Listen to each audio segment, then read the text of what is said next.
But I thought the guys did a really nice job of Shedeur and operating, the guys making plays. So, again, a ton to teach off of.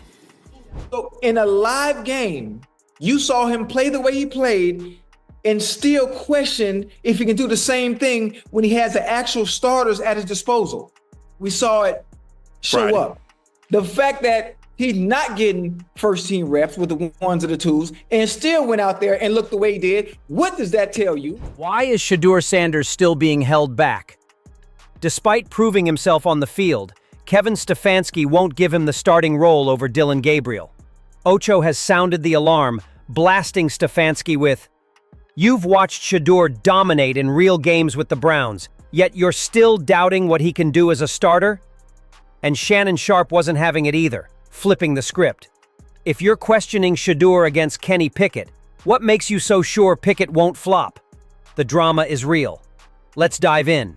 My thing is, he says no reasonable person thinks Sanders will be fully ready to lead a team and consistently attack a complicated NFL defense 3 weeks from now. What about Dillon Gabriel? Has he shown you enough to make them believe that 3 weeks from now he can lead this team? Reports circulating that the Browns doubt Shedeur Sanders can handle the pressure of leading the team against a complex defense. But let's be honest, this goes beyond just football. It's clear this is rooted in racism and bias against Shedeur, which is driving the Browns' agenda. Shannon Sharpe didn't hold back, calling out the situation. How can the Browns be so sure Dillon Gabriel will perform as they claim? The truth is, Dillon Gabriel's performances in training have been far from impressive, yet the Browns keep holding Shedeur back, refusing to give him the opportunity he's earned. On the flip side, Dillon Gabriel was given every chance to step up, especially when Shedeur sat out during the training sessions. So what did he do with that golden opportunity? He completed only 11 out of 22 reps, a mere 50% completion rate when the spotlight was on him. No Shedeur to compete with, no excuses, just him in the moment, and he still couldn't get it done. Now seriously, how can anyone trust Dillon Gabriel to lead a team? How can you rely on someone with that kind of inconsistency when Shedeur Sanders is in the building, healthy, focused, and dominating every snap? And if you thought Dillon's performance in the training sessions was just a fluke, think again.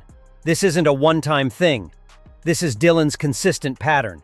Take day 8 of camp, for example. Arguably his worst showing. Out of 14 reps, he only completed 3 passes. But here's the kicker.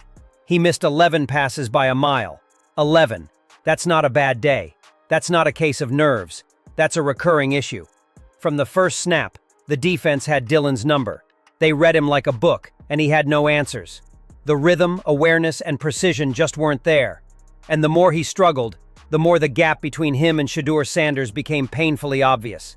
There's a rising consensus among key football analysts that Dillon Gabriel just doesn't have what it takes to be the Browns' starting QB.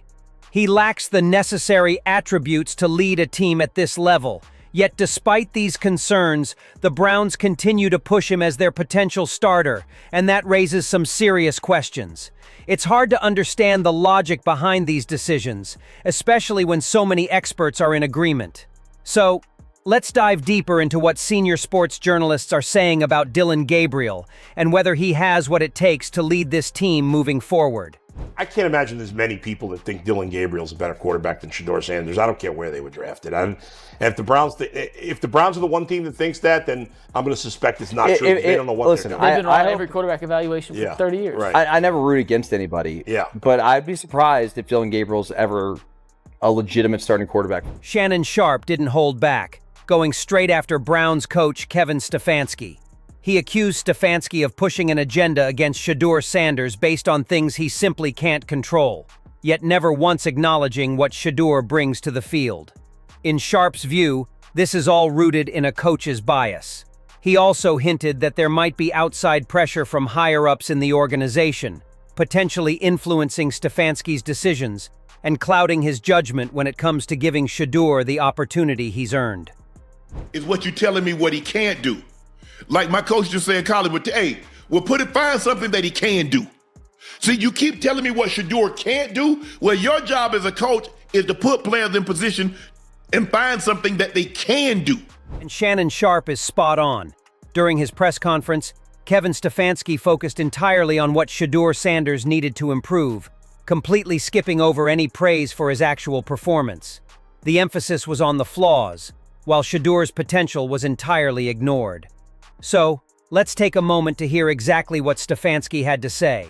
But I thought the guys did a really nice job of Shedeur and operating, the guys making plays. So, again, a ton to teach off of. Ocho then jumped in, firing back. How can Stefanski say that Shedeur can't do this? The whole world has seen what he's capable of. But he didn't stop there. Ocho pointed out that this wasn't the first time Shedeur had been doubted. He's been proving himself throughout his entire college career, going all the way back to Jacksonville State. Ocho made it clear that Shedeur has consistently risen to every challenge. So the real question is, why are people still refusing to give him the credit he deserves? And find something that they can do. Wait a minute, but where's the can't coming from when we just saw him do it? I know it's a small sample size, it's 3/4 of football, but everything you said he can't do, he just did. Matter of fact, he just did what we already saw him do at Jackson State. He just did what we saw him do at Colorado. Ocho wasn't finished. He went all in, highlighting that Shedeur Sanders had already proven himself on the NFL stage, despite working with fourth and third string players. He pointed out that Shedeur wasn't even getting reps with the first and second teams, yet still managed to stand out. Ocho stressed that if Shedeur could perform at such a high level under those tough conditions, just imagine what he could do with the right resources and support. We saw it show up. The fact that he's not getting first team reps with the ones or the twos and still went out there and looked the way he did, what does that tell you? He getting marginal reps to begin with. Damn the ones and twos, Ocho. He barely getting reps at all. The ongoing debate surrounding Shedeur Sanders and his rightful place as the Browns' starting quarterback reveals more than just football strategy. It exposes deeper issues of bias and missed opportunities. Despite Shedeur consistently proving himself in tough circumstances, including outperforming expectations while working with lower-tier players, he continues to face unnecessary doubt and resistance. Key figures like Ocho and Shannon Sharp have rightfully pointed out that Shedeur's potential is being overlooked, while Dillon Gabriel, despite his lackluster performance, is being pushed as the future leader of the team. What's clear is that Shedeur has shown time and time again that he has the skills, mindset, and resilience to succeed at the highest level. His performances on the field, particularly in training sessions with limited resources, demonstrate that he can handle pressure and rise to the occasion. The Browns, however, seem to be blinded by bias and possibly outside influences, preventing them from recognizing Shedeur's true potential. As the situation continues to unfold, the question remains, how much longer will Shedeur have to prove himself before he gets the opportunity he truly deserves?